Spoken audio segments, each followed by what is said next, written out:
من الشيطان اللعين الرجيم بسم الله الرحمن الرحيم الحمد لله المعروف من غير رؤية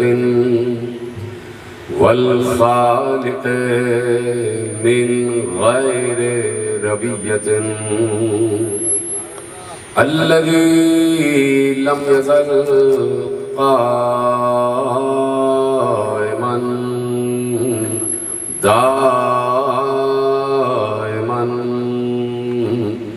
إذ لا سماء ذات أبراج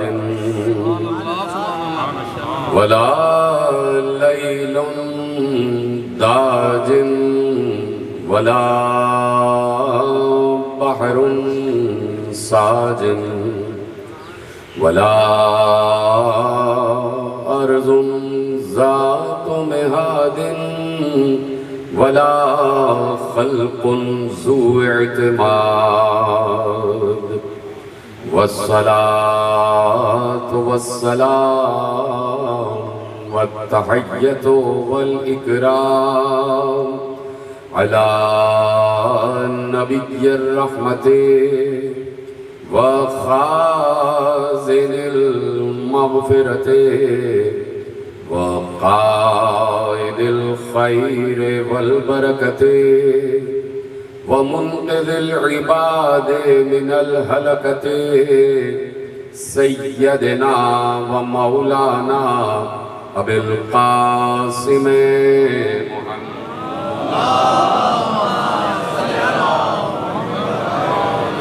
وأهل بيته الطيبين الطاهرين المعصومين المظلومين المنتخبين المنتجبين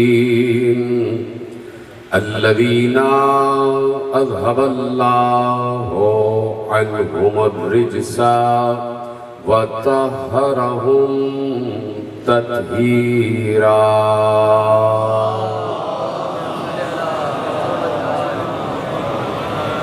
أما بعد فقد قال الله سبحانه وتعالى في محكم كتابه المجيد وفرقانه الحميد وقوله الحق بسم الله الرحمن الرحيم الله ولي الذين آمنوا يخرجهم من الظلمات إلى النور. صلوات پر محمد وعلى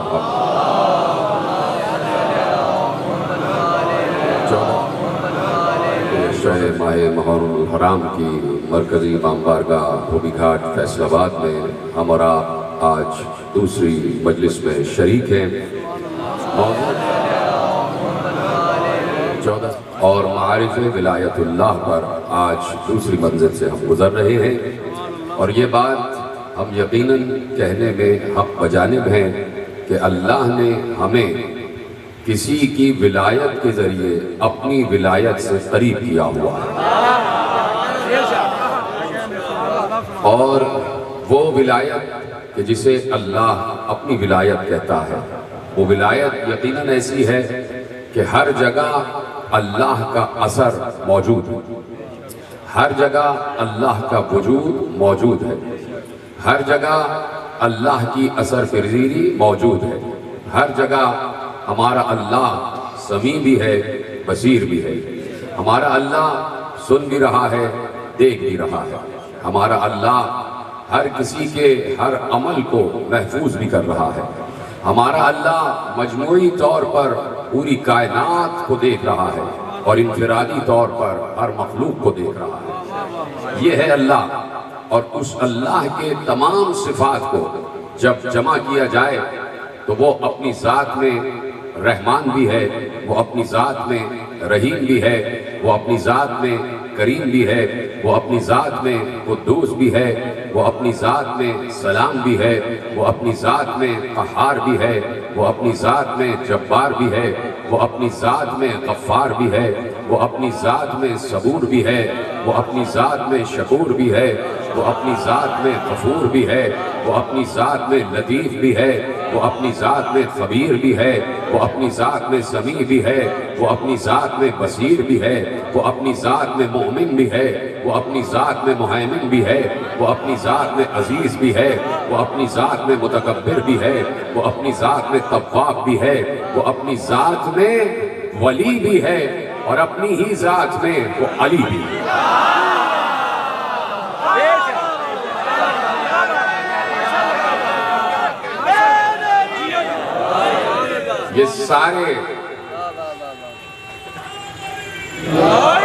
یہ سارے صفات اس کے ذاتی ہیں، یہ سارے صفات اس کے ذاتی ہیں۔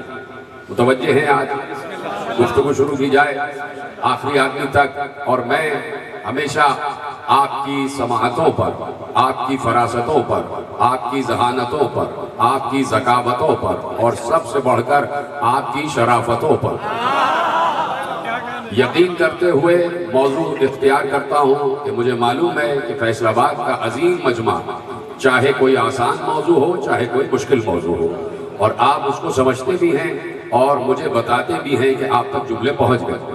اس لیے میں گفتگو آگے بڑھا رہا ہوں، اور آپ کی سماعتوں پر، آپ کے افکار پر، آپ کی ذہانتوں پر، آپ کی فکر پر، آپ کی عقل پر اعتبار کرتے ہوئے جملے آگے بڑھا رہا ہوں، اور میرا ساتھ دیتے جائیے گا، اور جیسے جیسے جملے آپ تک پہنچتے رہیں ویسے ویسے مجھے بتاتے جائیے گا۔ کسی نے فرزند رسول سے پوچھا، یبن رسول اللہ، حضرت امام علی رضا علیہ السلام سے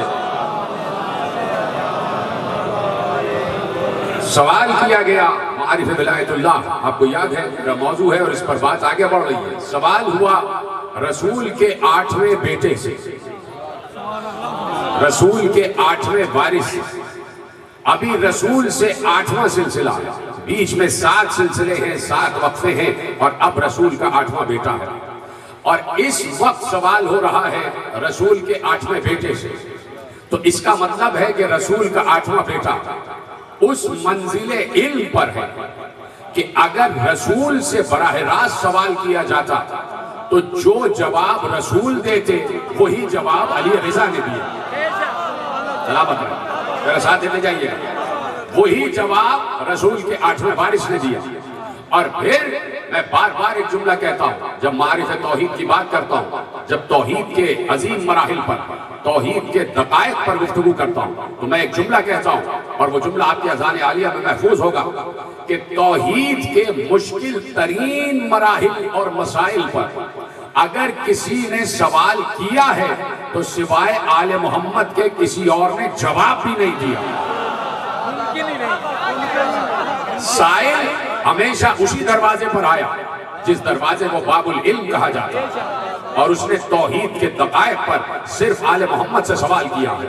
تو ایسے سائلین گزرے ہیں کہ جن کی ذہانت یہ کہتی تھی کہ اگر اللہ کے بارے میں بتا سکتے ہیں تو اللہ والے ہی بتا سکتے ہیں۔ بڑی آسانی سے سنا آپ نے جملہ، یہ ہر چلتے پھرتے فقیر کو اللہ والا نہ کہہ دیا کرو، ہر چلتے پھرتے مجذوب کو اللہ والا نہ کہہ دیا کرو۔ اللہ والے وہی ہیں کہ جنہیں اللہ، جملہ دینے جا رہا ہوں، اللہ والے وہی ہیں کہ جنہیں اللہ اپنا والا کہے۔ ادھر ہے، سلامت ہے، وہ ہیں اللہ والے جو قرب الہی کی منزل پر ہیں۔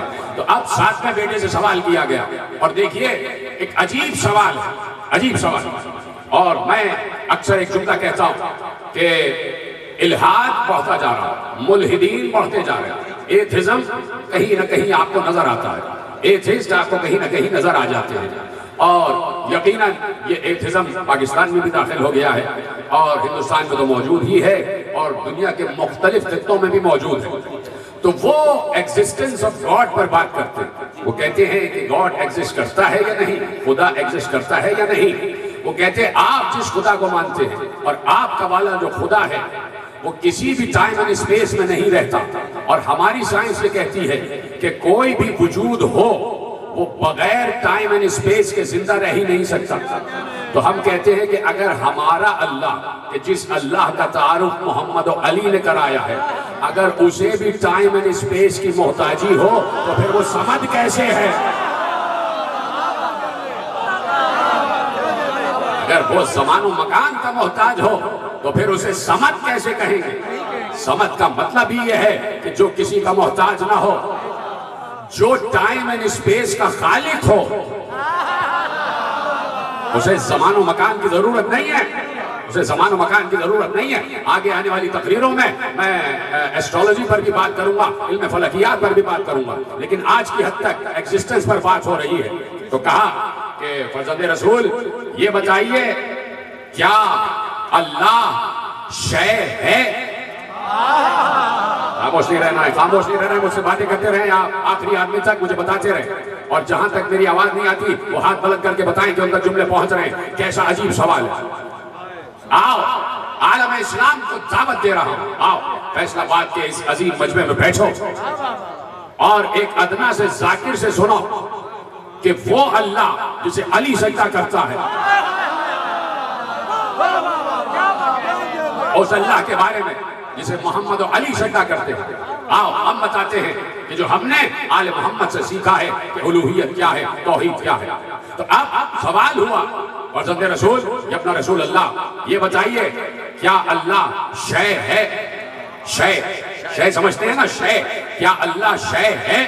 تو دیکھیے بات کیا ہے، بات یہ ہے کہ میں نے یہیں پر کسی تقریر میں گفتگو کرتے ہوئے عرض کیا تھا کہ کائنات میں جتنی بھی چیزیں موجود ہیں وہ سب شے ہیں، وہ سب شے ہیں، یعنی ہر چیز پر لفظ شے کا اطلاق ہوتا اور کائنات کی ہر چیز شے ہے، اور اسی چیز کو شے کہتے ہیں اور شے کو چیز کہتے ہیں۔ یعنی اس وقت آپ کو دائیں بائیں آگے پیچھے اوپر نیچے جو بھی چیزیں بشمول آپ کے لباس کے، بشمول آپ کے نفس کے، جو بھی چیزیں نظر آ رہی ہیں وہ سب کی سب شے ہے۔ یعنی اب یہ ہے کہ یہ مائک بھی شے ہے، یہ جس کرسی میں بیٹھا ہوں یہ بھی شے ہے، یہ ساری چیزیں شے ہیں۔ کائنات کی کوئی چیز ایسی نہیں ہے جس پہ لفظ شے کا اطلاق نہ ہوتا ہو، اور ان تمام اشیاء کا خالق ہے اللہ، ان تمام اشیاء کا خالق ہے اللہ۔ اور اب میں وہ جملہ کہہ رہا ہوں جو میں بار بار عرض کرتا ہوں کہ چونکہ خالق ہے اللہ اور جتنی چیزوں کا خالق ہے وہ ہر چیز شے ہے، تو خالق کبھی مخلوق جیسا نہیں ہو سکتا اور مخلوق کبھی خالق جیسی نہیں ہو سکتی۔ تو اب کتنا عجیب سوال کیا گیا، متحیر کن سوال کہ فرزند رسول یہ بتائیے کیا اللہ شے ہے؟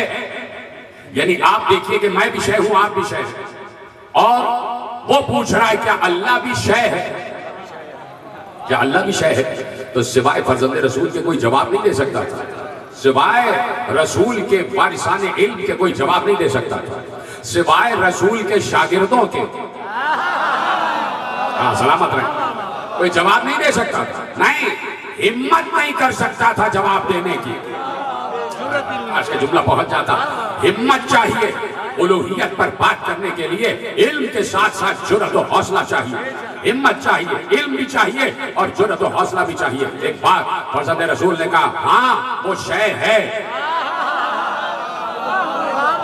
اللہ اکبر، جو میرا ساتھ دے رہے ہیں ان کو میرا سلام ہے، جو خاموش ہیں وہ مجھے ہاتھ ہلا کے بتاتے جائیں گے آپ کے جملے آپ تک پہنچ رہے ہیں۔ ہاں وہ شے ہے، ابھی جملہ کامل نہیں ہوا، لیکن اگر بات یہیں پر رک جاتی تو اس کا مطلب ہے کہ اللہ اور اشیاء ایک جیسے ہو جاتے ہیں، ایک جیسے ہو جاتے ہیں، ایک جیسے ہو جاتے ہیں۔ لیکن فرزند رسول نے کیا کہا؟ ہاں وہ شے ہے، انہو شیء لیسا کالاشیاء، ہاں وہ شے ہے لیکن شے جیسا نہیں ہے۔ سلامت رہے جیسے آپ نے سنا یہ جملہ، انہو شیء لیسا کالاشیاء، وہ شے ہے لیکن شے جیسا نہیں ہے، اشیاء جیسا نہیں ہے۔ اب یہاں پر جو معصوم نے لفظ شے استعمال کیا، اجازت ہے ہے میرے پاس یہاں جو معصوم نے لفظ شے اللہ کے لیے استعمال کیا وہ چیز کے معنوں میں نہیں کیا، اس لیے کہ اللہ کہہ چکا ہے کہ میں شے ہوں۔ قرآن کی آیت ابھی تک آپ کے ذہن میں نہیں آئی، قرآن کی آیت ذہن میں نہیں آئی۔ قرآن کیا کہہ رہا ہے؟ لیسا کمثلہ شے، وہ شے کی مثل نہیں ہے، شے ہے لیکن شے کی مثل نہیں ہے، اس کی مثال کسی سے نہیں دی جا سکتی، کوئی بھی اس کی مثال نہیں ہے۔ لیکن یہاں پر میں اپنے نوجوان دوستوں کے لیے عرض کر رہا ہوں، یہاں پر جو معصوم نے لفظ شے اللہ کے لیے استعمال کیا وہ کسی چیز کے معنوں میں نہیں۔ آج کے جملہ پہنچ جائے، اور صحیح لوگوں سے میں درخواست کر رہا ہوں کہ میرا جملہ پہنچے تو آپ ہاتھ بلند کر کے بتائیے گا کہ یہ جملہ اب تک پہنچ گیا۔ بڑا فکری جملہ آپ کے حوالے کر رہا ہوں۔ یہاں پر معصوم نے جو لفظ شے استعمال کیا وہ کسی چیز کے معنوں میں نہیں بلکہ ان معنوں میں لفظ شے اللہ کے لیے ان معنوں میں استعمال کیا کہ وہ ہے۔ تو سمجھ کر کہ میرا سلام، لفظ شے ان معنوں میں استعمال کیا کہ وہ موجود ہے، وہ ایکسسٹ کرتا ہے، اس کا وجود ثابت ہے۔ چپ ہو گئے آپ، چلیے آپ کو بلوانے کے لیے، حالانکہ جملہ مجھے کہنا نہیں تھا، آپ کے لبوں کو حرکت دلوانے کے لیے ایک جملہ کہہ دیتا ہوں۔ ہاں وہ موجود ہے، معصوم کیا کہہ رہے ہیں؟ ہاں وہ موجود ہے، ہاں وہ موجود ہے۔ اس جملے کے پیچھے ایک دلیل چھپی ہوئی ہے کہ اگر دلیل چاہتے ہو تو ہمیں دیکھو، ہم بتاتے ہیں کہ وہ موجود ہے۔ ہمارا وجود بتاتا ہے کہ وہ ہے، ہمارا وجود۔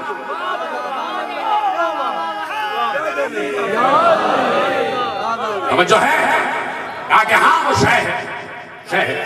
کربلا سے گر مانوس ہو جائے، طبیعت کربلا سے گر مانوس ہو جائے، تیرا سینہ نجف مکہ مدینہ توس ہو جائے، اگر سنے سینہ پہ سخی شبیر کا لہجہ، اگر سنے سینہ پہ سخی شبیر کا لہجہ، خدا دیکھا نہیں جاتا مگر محسوس ہو جائے۔ سلیمان علیہ حق نعرہ حیدری۔ توجہ فرمائیے آپ نے، انہو شیء لیس کالاشیاء۔ اب معصوم نے بات آگے بڑھائی، کہا سنا وہ شے ہے، وہ شے ہے لیکن اسے دو حدوں سے دور رکھو، دو حدوں سے اسے پرے رکھو، دو حدوں سے اسے بلند رکھو۔ مولا وہ دو حدیں کون سی ہیں؟ کہا حد التعطیل و حد التشبیہ، کہا تعطیل کی حدوں سے اسے دور رکھو اور کسی شے سے اسے تشبیہ نہ دو۔ تعطیل میں آپ کو سناؤں گا لفظ تعطیل، یاد رکھیے گا، کل یا پرسوں میں پوری تعطیل پر گفتگو کروں گا، ابھی گفتگو کرتا ہوں حد التشبیہ، کہا کہ اسے دو حدوں سے دور رکھو، اسے دو حدوں سے باہر رکھو، دو حدیں اس کے اندر نہیں ہیں، ایک حد التشبیہ اور ایک حد التعطیل۔ حد التشبیہ پہ آپ بات کرتا ہوں اگر آپ کی اجازت ہے، آپ کی اجازت ہے تو جملے آپ کے حوالے کرتا ہوں۔ حد التشبیہ یعنی اسے کسی شے سے تشبیہ نہ دو، کوئی بھی تشبیہ جو تمہارے ذہن میں آئے وہ اللہ پر منطبق نہ کرو، کوئی بھی تشبیہ کا مطلب ہے جو چیز شبہ پیدا کر دے وہ بھی تشبیہ کہلاتی ہے، اور تشبیہ کہلاتی ہے کہ کسی کو کسی کی مثل قرار دینا، کہ دونوں چیزوں سے اللہ کو پرے رکھو اور اللہ کو بلند رکھو، حد تشبیہ۔ تو اب اگر آپ توحید کے مراحل میں اندر پھنستے چلے جائیں اور توحید کے مراحل میں آپ اندر پار کرتے چلے جائیں تو آپ کو علم کلام کی بحث نظر آئی، اور اس میں جب تشبیہات کی بات آتی ہے تو دیکھیے شرک کہاں سے شروع ہوتا ہے؟ شرک اس وقت شروع ہوتا ہے جب اللہ کو کسی کی مثل قرار دیا جائے، جب اللہ جیسا کوئی قرار دیا جائے، یا اللہ کے سامنے کسی کو لا کے کھڑا کر دیا جائے، یا اللہ کی رائے پر کسی کی رائے کو فوقیت دی جائے، یا اللہ کے حکم پر کسی کے حکم کو فوقیت دی جائے، یا اللہ کے امر پر کسی کے امر کو فوقیت دی جائے، ان تمام چیزوں کو شرک کہتے ہیں۔ اللہ کے امر پر کسی کے امر کو فوقیت دی جائے، اللہ کی رائے پر کسی رائے کو فوقیت دی جائے، اللہ کے حکم پر کسی حکم کو فوقیت دی جائے، اللہ جیسا کوئی سامنے لاکے کھڑے کر دیا جائے، یہ ساری تشبیہات ہوتی ہیں۔ ایک جملے میں ایک تشبیہ اور ایک شرک آپ کے حوالے کر دوں کہ اللہ کی رائے پر اپنی رائے کو فوقیت دینا یہ ہے کہ اللہ نے غدیر خم میں کہا علی مولا ہے، اب علی کو چھوڑ کے کوئی اور مولا بنا لے، اسے شرک کہتے ہیں۔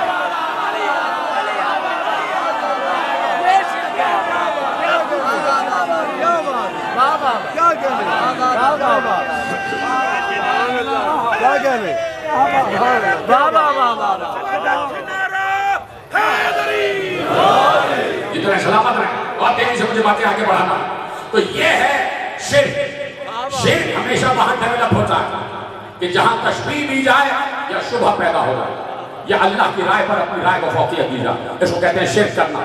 اللہ کی ذات میں اپنے آپ کو شریک کر لینا، اللہ کی ذات میں اپنے آپ کو شریک کر لینا۔ اللہ کسی حکم کو، کسی امر کو، کسی عبادت کو منع کرے اور کوئی وہ عبادت ایجاد کر لے۔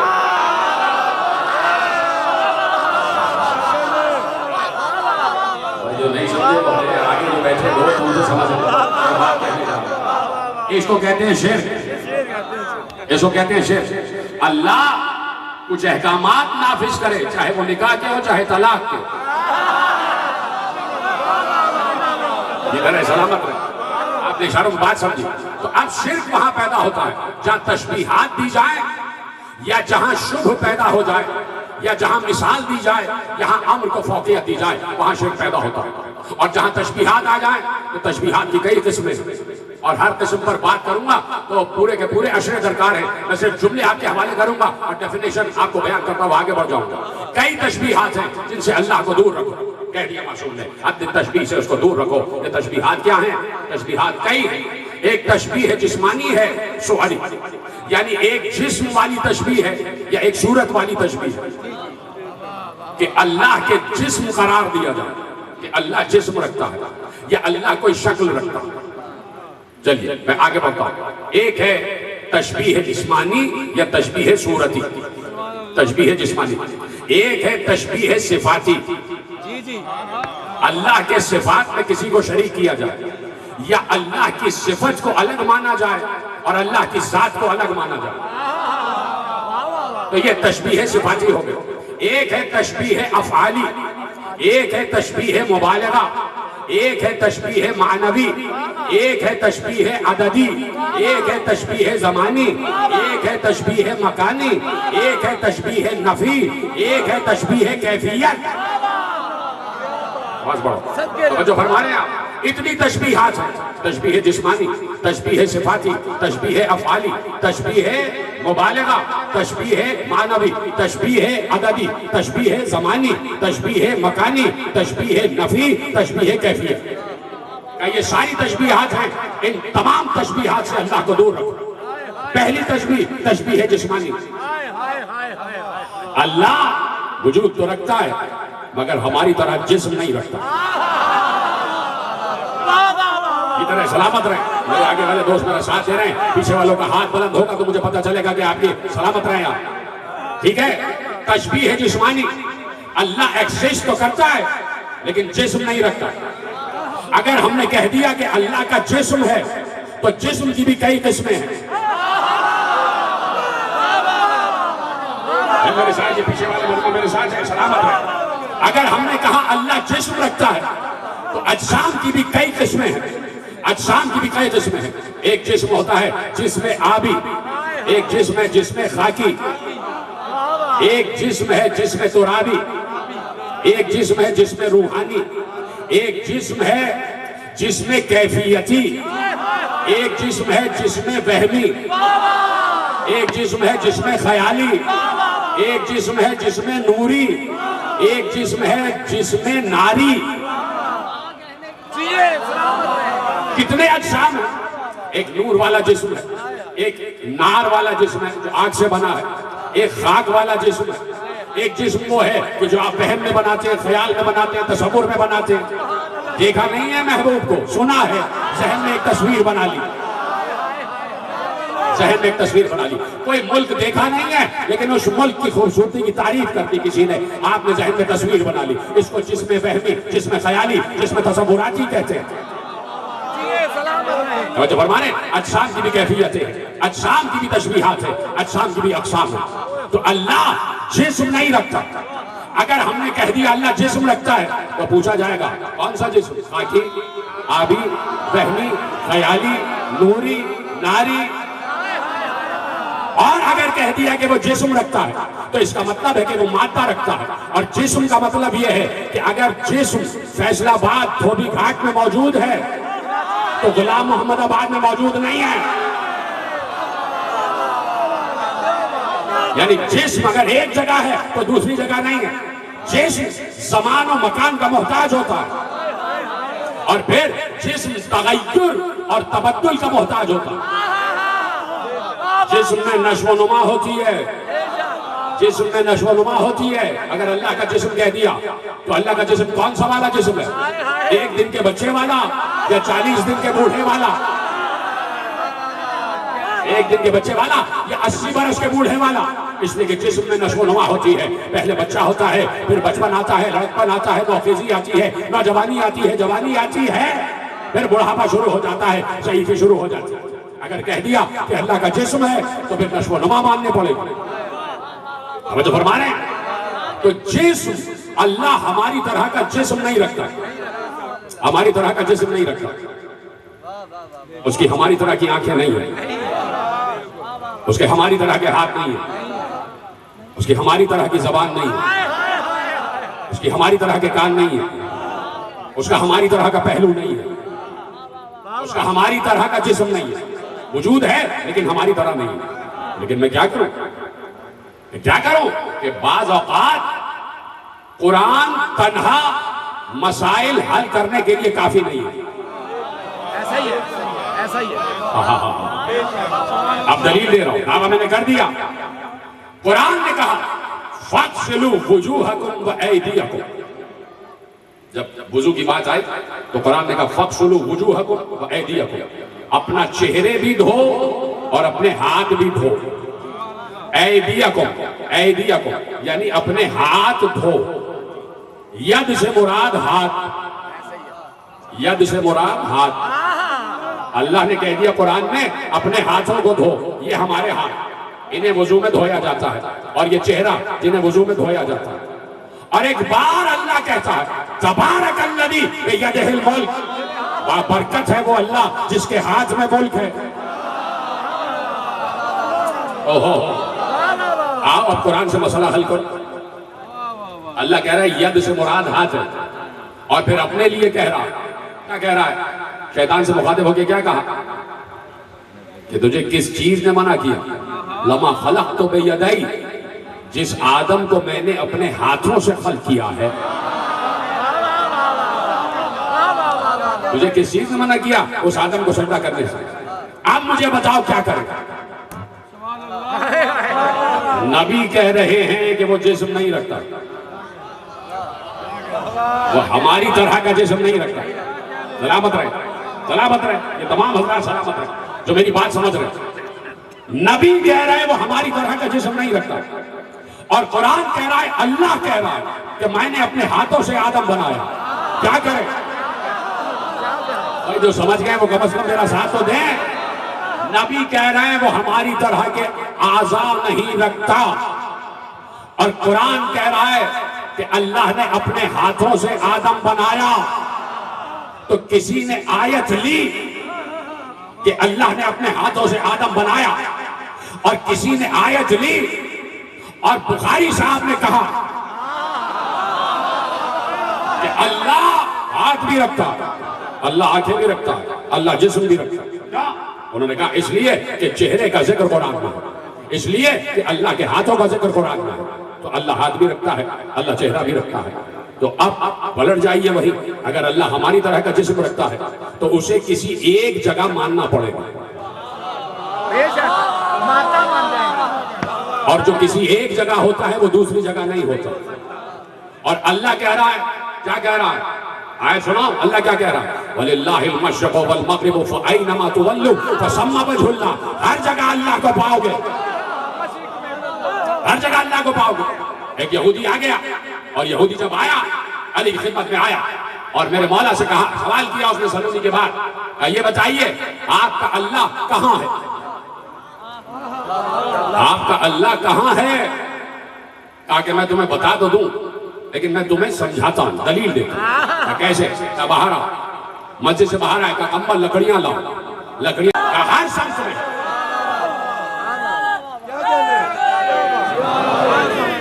ہر جگہ ہے، ہر جگہ ہے اللہ. تو اگر جسم مان لیا تو کسی ایک جگہ اس کو ماننا پڑے گا اور دوسری جگہ اس سے خالی ماننی پڑے گی. لیکن قرآن کہہ رہا ہے اپنے اپنے ہاتھوں سے بناؤ. تو اس کا مطلب ہے کہ قرآن کو بھی تنہا سمجھا نہیں جا سکتا. قرآن کو بھی تنہا سمجھا نہیں جا سکتا. کوئی وجود ایسا ہو کہ جو اللہ کے تمام الفاظ کے مفہوم کو سمجھے اور دنیا کو بتائے کہ جب تمہارے لیے ید کا لفظ آئے تو اس کا مطلب ہے یہ والے ہاتھ، اور جب اللہ کے لیے ید کا مطلب آئے تو اس کا مطلب ہے اللہ کی قدرت،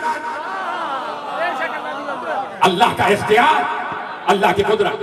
تو اب کہا کہ جب تمہارے لیے لفظ ید آ جائے تو اس کا مطلب کچھ اور ہوتا ہے، اور جب اللہ کے لیے لفظ ید آ جائے تو اس کا مطلب کچھ اور ہوتا ہے. جب تمہارے لیے لفظ چہرہ آئے تو اس کا مطلب کچھ اور ہوتا ہے، اور جب اللہ کے لیے لفظ چہرہ آ جائے تو اس کا مطلب کچھ اور ہوتا ہے. یہ چہرہ ہے کیا؟ وَلِلَّهِ الْمَشْرِقُ وَالْمَغْرِبُ فَأَيْنَمَا تُوَلُّوا فَثَمَّ وَجْهُ اللَّهِ. سورہ بقرہ. مشرق بھی اللہ کے لیے، مغرب بھی اللہ کے لیے. جدھر رخ کرو گے تمہیں وجہ اللہ نظر آئے گا، تمہیں اللہ کا چہرہ نظر آئے گا، تمہیں اللہ کا چہرہ نظر آئے گا. تو اب کم از کم ہمیں یہ تو بتایا جائے کہ وجہ اللہ کے معنی کیا ہیں. ہمیں یہ تو